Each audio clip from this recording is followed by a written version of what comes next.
Brought to you by ITEL and Higher.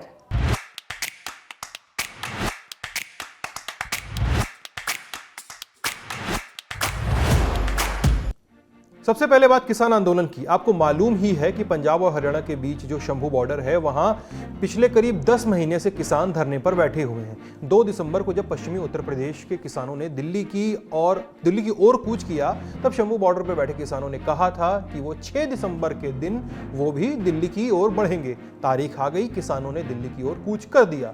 100 से ज्यादा किसानों के जत्थे ने पैदल मार्च शुरू किया। नेतृत्व किया किसान नेता सरवन सिंह पंधेर और जगजीत सिंह डल्लेवाल ने। किसानों के इस मार्च में 2 खास बातें दिखी। पहली बात कि इस बार के अलग अलग बॉर्डर से किसानों ने कूच नहीं किया है, शंभू बॉर्डर से ही वो दिल्ली की ओर बढ़ रहे हैं और अंदर आने की कोशिश कर रहे हैं। और दूसरी बात कि इस मार्च में ट्रैक्टर नहीं दिख रहे हैं, जो इससे पहले किसानों के हर जमावड़े में भारी संख्या में दिखते थे। किसानों ने पैदल ही कूच करने का फैसला लिया है। किसानों के इस फैसले पर किसान नेता पंधेर ने कहा कि किसानों पर ट्रैक्टरों को मॉडिफाई करने का आरोप लगाया गया, इसलिए अब पैदल ही दिल्ली आने का फैसला किया गया है। किसान नेता पंधेर ने इस नए किसान जमावड़े के बारे में कुछ खास बातें बताई। कहा कि किसानों के आंदोलन को हरियाणा के खाप पंचायतों और व्यापारिक समुदाय का समर्थन प्राप्त है। किसानों ने न्यूनतम समर्थन मूल्य यानी MSP पर कानूनी गारंटी और लखीमपुर खीरी हिंसा पीड़ितों के लिए न्याय की मांग रखी है। और पंधेर ने कहा कि हरियाणा की प्रशासन ने किसानों पर हथियार रखने का आरोप लगाया है, लेकिन किसान शांतिपूर्ण तरीके से मार्च कर रहे हैं। MSP खरीद का गारंटी का कानून बने और देश के किसान मजदूर की कर्ज माफी हो, C250 के अनुसार फसलों के दाम मिले, हमारा बिजली बिल जो अभी सभी लोगों के लिए है वो प्राइवेटाइजेशन का ना लाया जाए, और फसली बीमा योजना हो, देखिए मजदूर को 200 दिन नरेगा अच्छी दिहाड़ी हो, जो देश का आदिवासी है उसको संविधान की 5वीं अनुसूची उनके लिए लागू की जाए। इस तरह की मांगे हैं 12 की 12 जो हमने उनके समक्ष रखी है। आगे हमने एक दिन वार्ता के लिए दिया है, कल का दिन उधर से प्रस्ताव आया था। किसका प्रस्ताव आया, बता रहे थे? वहाँ ऑफिसर हमारे साथ हरियाणा के बात कर रहे थे, SSP थे, उन ऊपर भी बात की। हम मांग पत्र भेजेंगे, अगर वार्ता का न्योता आएगा तो हम उसको खुशी से कल बैठक चाहते हैं आप? हाँ, देखिए ये तो उनका फैसला है। हम तो चाहते हैं बातचीत का रास्ता खुले या फिर हमें दिल्ली जाने दिया जाए। किसानों के मार्च के मद्देनजर हरियाणा सरकार ने अंबाला में BNS भारतीय न्याय संहिता की धारा 163 लागू कर दी है। ये वही धारा है जो IPC में धारा 144 हुआ करती थी। इसके तहत सार्वजनिक सभाओं, जुलूसों और ज्यादा लोगों के जुटने पर रोक लगा दी जाती है। अर्धसैनिक बलों की तैनाती और वाटर कैनन की व्यवस्था की गई है। ड्रोन कैमरों से आसपास के इलाकों पर नजर रखी जा रही है। IG अंबाला और SP अंबाला ने शंभू बॉर्डर का दौरा किया। इस दौरान उन्होंने मीडिया से बात भी की। SP ने कहा कि किसी को भी कानून को अपने हाथ में लेने का अधिकार नहीं है। कहा कि अगर किसानों के पास दिल्ली पुलिस की अनुमति होगी तो उन्हें दिल्ली जरूर जाने दिया जाएगा। इनके पास कोई परमिशन नहीं है हरियाणा में जाने की भी। हरियाणा में अंबाला में धारा 163 लग रही है, परमिशन की जरूरत है, आ नहीं रहे परमिशन लेके। परमिशन लाए, परमिशन ले। सुरक्षा के सबसे ज्यादा इंतजाम 2 बॉर्डर्स पर देखे गए, खनौरी बॉर्डर और शंभू बॉर्डर। खनौरी पर 13 कंपनियां पुलिस, एक कंपनी CRPF और BSF की तैनात की गई है। 3 JCB, वाटर कैनन व्हीकल, 3 वज्र वाहन और 20 रोडवेज बसें और पुलिस की 7 बसें खड़ी की गई हैं। 30 किलोमीटर के एरिया में 3 जगह यानी 3 लेवल बैरिकेडिंग की गई है। ऐसे ही शंभू बॉर्डर पर 3 लेवल की बैरिकेडिंग रखी गई है। हरियाणा पुलिस ने सीमेंट की पक्की दीवार तक बना दी है।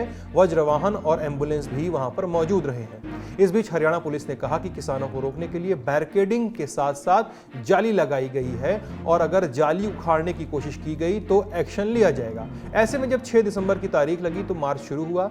2 घंटे बीते, खबर आई कि किसानों और पुलिस के बीच झड़प हो गई। आरोप कि किसानों ने बैरिकेडिंग और जाली को उखाड़ने की कोशिश की।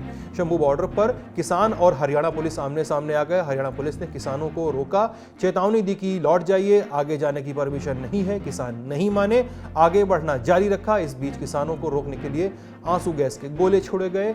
इससे एक किसान की तबीयत भी बिगड़ गई। हालांकि जो ताज़ा खबरें उनके मुताबिक 7 किसान घायल हुए। इस बीच किसानों ने 2 बैरिकेड पार कर लिए। इनमें से एक बैरिकेड क्रॉस करते हुए किसानों ने कथित तौर पर कटीली तार उखाड़कर फेंक भी दी। हरियाणा पुलिस ने फिर चेतावनी दी कि अगला बैरिकेड पैरामिलिट्री फोर्स का है तो किसान रुक जाए। स्थिति तनावपूर्ण होने लगी तो दोपहर तक खबर आई कि किसान थोड़ा पीछे हटे हैं। फिर पंधेर का बयान भी सामने आ गया कि मार्च को आज के लिए रोका जा रहा है। किसान नेता सरवन सिंह पंधेर ने मन से ऐलान कर जत्थे को वापस बुलाया, उन्हें लेने भी पहुंचे। आगे क्या करना है वो जल्द बताएंगे।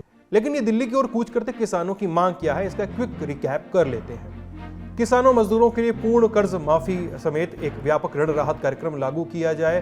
राष्ट्रीय स्तर पर भूमि अधिग्रहण कानून 2013 को बहाल किया जाए, जिससे किसानों से लिखित सहमति की जरूरत होती है और सर्किल रेट से 4 गुना अधिक मुआवजा दिया जाता है। किसानों और 58 साल से अधिक आयु के खेतिहर मजदूरों के लिए प्रतिमाह पेंशन देने की योजना लागू की जाए।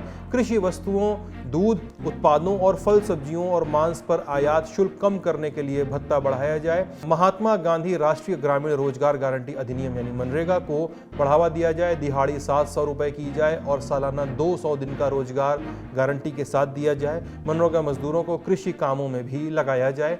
बीज गुणवत्ता मानकों में सुधार के लिए नकली बीज, कीटनाशकों और उर्वरक बनाने बेचने वाली कंपनियों पर सख्त कार्रवाई की जाए। मिर्च, हल्दी और बाकी सुगंधित फसलों की खेती को बढ़ावा देने के लिए एक राष्ट्रीय आयोग की स्थापना की जाए। सरकार डॉक्टर स्वामीनाथन आयोग की सिफारिशों के अनुरूप सभी फसलों के लिए न्यूनतम समर्थन मूल्य यानी एमएसपी के लिए कानून बनाए।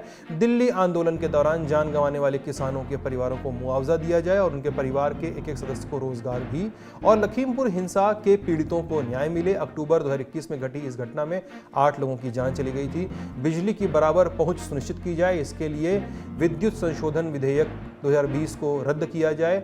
जल, जंगल और जमीन पर मूल निवासियों या आदिवासियों के अधिकार सुनिश्चित किए जाए। इन मांगों के बाबत किसान केंद्रीय मंत्रियों से मुलाकात करना चाहते हैं। किसान आंदोलन की वजह से और क्या क्या गतिविधियां दर्ज की गई, सुनते हैं साथियों पत्रकारों को। इस समय यहाँ पर स्थिति थोड़ी तनावपूर्ण बन रखी है। आप मेरी आंखों को देखकर ही समझ गए होंगे कि मेरी आंखों से भी जो पानी आना और इरिटेशन होनी शुरू हो गई है, क्योंकि कुछ ही मिनटों पहले, कुछ ही सेकंडों पहले यहाँ पर आंसू गैस का गोला था। किसानों को तितर बितर करने के लिए छोड़ा गया। हाथ में जो हरियाणा पुलिस के जवान है केमिकल स्प्रे का भी इस्तेमाल करें। जैसे ही किसान आगे बढ़ने की कोशिश करते उस लोहे की जाली को हाथ लगाते हैं, वैसे ही हरियाणा पुलिस केमिकल स्प्रे और स्मोक कैनिस्टर का इस्तेमाल करती है। पर वही जो 101 किसानों का जत्था था जिन्होंने तकरीबन 1 बजे अपनी दिल्ली कूच की तैयारी शुरू की थी, वो भी यहाँ पर पूरी तैयारियों के साथ आए थे। आप देख सकते हैं आंखों पर आई प्रोटेक्शन भी लगा रखी है, किसानों ने चश्मे भी लगा रखे हैं और साथ उन्होंने अपनी जो शक्लें हैं वो भी लपेट रखी है। परवीन शहीद, मैं आपको अपनी आंखों से भी दिखाना चाहूंगा कि इस समय यहाँ क्या हालात हो रखे हैं।